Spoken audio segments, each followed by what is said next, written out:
Assalamualaikum warahmatullahi wabarakatuh. Alhamdulillah wassalatu wassalamu ala Rasulillah. Asyhadu an la ilaha illallah wa asyhadu anna Muhammadan abduhu wa rasuluh. Amma ba'du. Para mahasiswa semester 5 jurusan PAI Stayu yang berbahagia, alhamdulillah kita ketemu lagi untuk kuliah yang kelima. Ya, pada kuliah yang keempat kita sudah bicara tentang hakikat manusia. Manusia itu apa? Ya kan? Nah, yang kesimpulannya juga bahwa manusia itu perlu dididik. Kalau tidak mendapatkan pendidikan, maka ia tidak bisa menjadi manusia yang sebenarnya. Kan begitu, ya kan? Kesimpulannya. Ya. Nah, sekarang yang akan kita bicarakan ini mengenai batas-batas pendidikan. Maksudnya sampai dari kapan sampai kapan pendidikan itu akan berlangsung. Ya, begitu. Kita awali bersama dengan membaca basmalah, ya. Bismillahirrahmanirrahim. Ternyata mengenai batas-batas pendidikan ini ada 8 pendapat. Ya. Ada 8 pendapat. Yang pertama mengatakan bahwa pendidikan itu sejak anak mengenal kewibawaan. Ya, kira-kira usianya 3 tahun. Sampai kapan? Sampai dewasa. Nah, ini pendapat yang pertama. Anak kalau baru lahir, itu kata pendapat ini tidak bisa dididik. Ya, dia hanya bisa diberikan pra-education, pendidikan pendahuluan, ya, yang tidak bisa dididik dalam arti yang sebenarnya.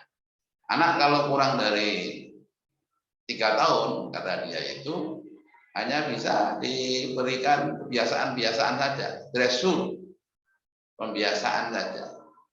Ya, tidak bisa dididik dalam arti yang sebenarnya. Mengapa? Karena dia belum mengenal kewibawaan atau mengenal gezak. Saya ulangi, gezak. Gezak itu arti kewibawaan. Ya, sampai dewasa. Nah, dewasa itu nanti ada tanda-tandanya. Ya. Nah, yang kedua itu punya pendapat anak itu dididik sampai dari kapan sampai kapan, yaitu sejak anak mengenal kewibawaan, ya, mengenal gezak sekitar usia 3 tahun sampai mati. Oh, panjang ini kan, lebih panjang. Lalu yang ketiga ada yang punya pendapat anak itu bisa dididik sejak anak dilahirkan sampai dewasa. Nah, anak sejak dilahirkan sampai dewasa. Kalau ada dalam hadis itu minal mahdi, ya, dari ayunan, ya, sampai dewasa. Ya. Lalu yang keempat, anak itu bisa dididik sejak anak dilahirkan sampai mati.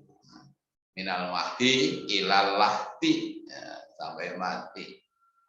Ya, ini diikuti oleh undang-undang di Indonesia ini. Pendidikan itu dimulai sejak lahir sampai mati. Itu Ki Hajar Dewantara juga punya pendapat seperti ini, sejak lahir sampai mati. Ya. Lalu pendapat berikutnya, ya, 1, 2, 3, berarti pendapat yang ke-5, ya. Anak itu dididik sejak anak dalam kandungan, prenatal, sejak belum lahir, prenatal. Pre itu sebelum, natal itu lahir.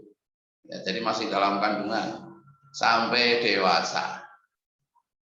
Ya, nanti akan saya jelaskan menurut Islam gimana kira-kira, begitu ya. Ya. Yang ke berapa itu? 1, 2, 3, 4, 5, berarti yang ke-6 ya. Anak itu dididik sejak dalam kandungan sampai mati. Wah, ini cukup panjang ini ya. Sampai mati. Ya, lebih panjang. Nah, ada yang lebih panjang lagi nih pendapatnya ya. Nanti yang terakhir, yang ke-8. Ya, yang ke-7 dulu. Sejak proses pemilihan jodoh orang tuanya sampai dewasa.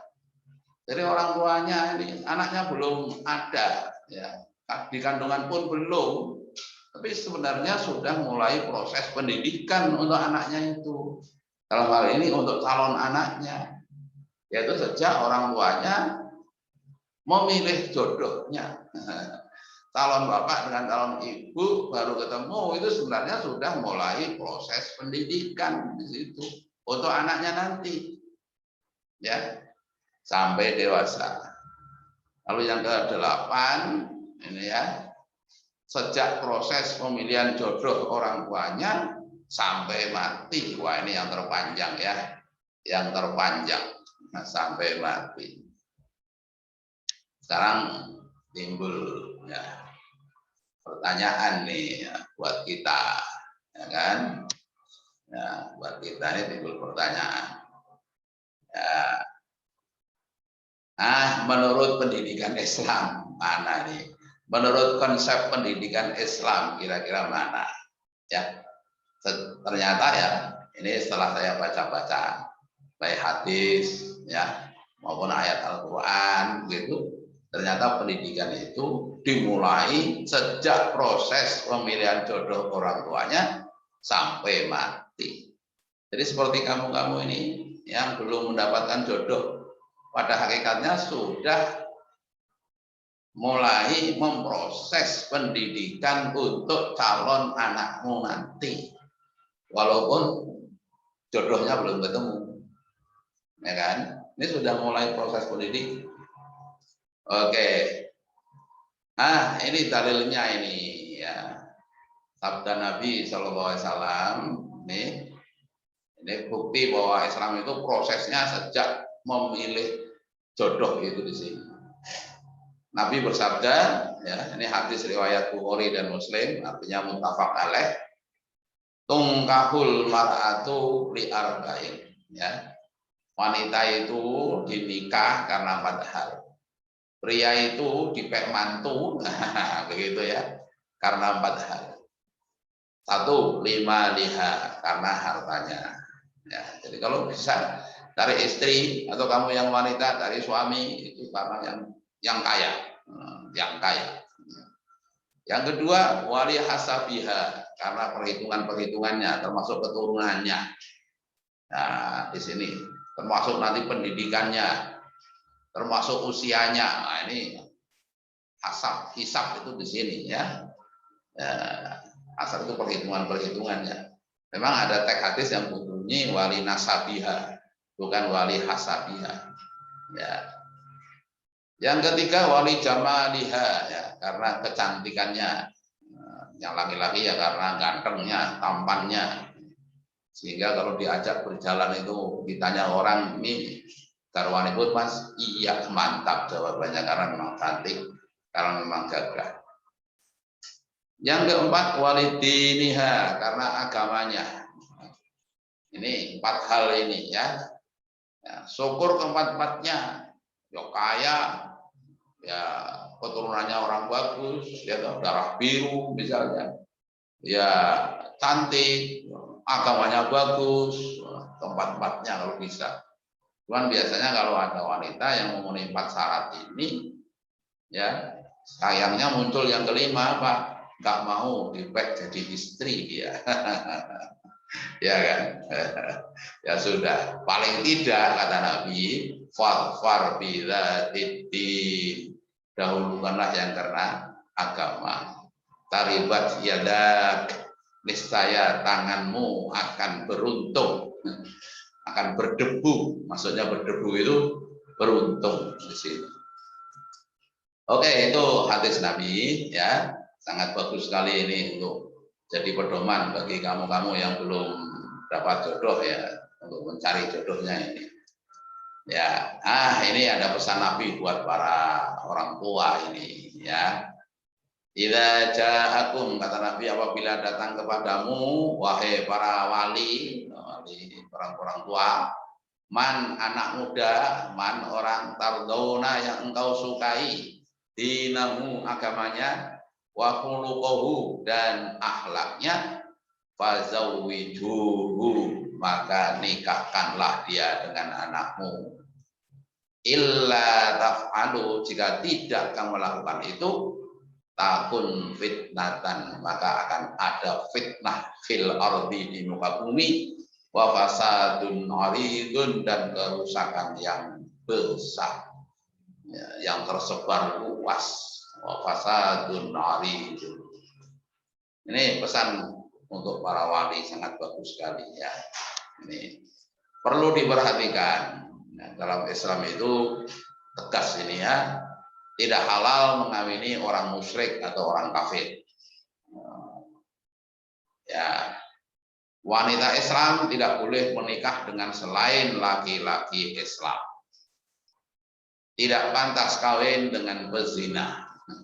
Ini dalilnya surat Al-Baqarah ayat 221 dan juga Quran surat An-Nur ayat 3, An-Nur ayat 26. Nah, inilah ayat-ayatnya ya, ini tegas sekali dalam Al-Quran. Wala tangkihul musyrikati hatta yu'minna. Janganlah kamu nikahi wanita-wanita musyrik sehingga dia beriman.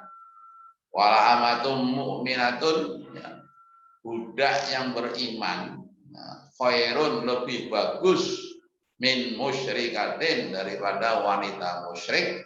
Walau a'jabatkum, walaupun dia itu sangat mengagumkan untuk kamu. Kecantikannya mengagumkan, mungkin pendidikannya mengagumkan, tapi kata Allah, wanita budak lebih baik daripada wanita musyrik yang seperti itu. Ya. Dan juga wala tungkihul musyrikina, dan janganlah kamu menikahkan laki-laki, ya maksudnya anak-anak gadismu kamu nikahkan dengan laki-laki musyrik hatta yu'minu, sehingga mereka betul-betul beriman. Wala abdun mu'minun, ya, seorang hamba mukmin khairun lebih baik min musyrikin dibandingkan laki-laki musyrik. Walau a'jabakum, walaupun dia itu sangat mengagumkan untukmu. Ulaika yad'una ilan nar, mereka semua mengajak untuk masuk neraka. Wallahu yad'u ilal jannah, sedangkan Allah mengajak kamu semua menuju surga. Wal maghfirah, dan ampunan, biiznillah, biiznihi ya, biiznihi dengan izin Allah. Ya, wa yubayyinu ayatihi, dan Allah telah menjelaskan ayat-ayatnya linnasi, untuk manusia, la'allahum yatadzakkarun, semoga mereka mendapatkan peringatan. Ya. Ini An-Nur ayat 3. Az-zani la yankihu illa zaniatan au musyrikatan. Laki-laki pezina ya tidak pantas menikahi kecuali nikah dengan sesama pezina, wanita pezina atau wanita musyrik. Demikian pula wazaniyatu, dan wanita pezina la yankihuha illa zani, tidak pantas menikah kecuali dengan laki-laki pezina juga, atau musyrik, ataupun dengan atau menikah dengan orang musyrik. Wa hurrima dzalika 'alal mu'minin, dan diharamkan yang demikian itu atas orang-orang yang beriman. Ya. Kemudian yang terakhir ini ya, An-Nur ayat 26, al-khabithatu, ya, wanita yang buruk, ya, yang jelek akhlaknya, lil khabisina, hanya untuk laki-laki yang jelek pula. Wal khabisuna, laki-laki yang jelek akhlaknya, lil khabisati, untuk wanita-wanita yang buruk juga akhlaknya, ya. Wat thayyibatu, ya, wanita yang baik-baik, lit thayyibina, untuk laki-laki yang baik-baik pula. Wat thayyibuna, dan laki-laki yang baik, lit thayyibati, ya, berjodoh yang terbaik itu juga untuk wanita-wanita yang baik pula. Begitu ya.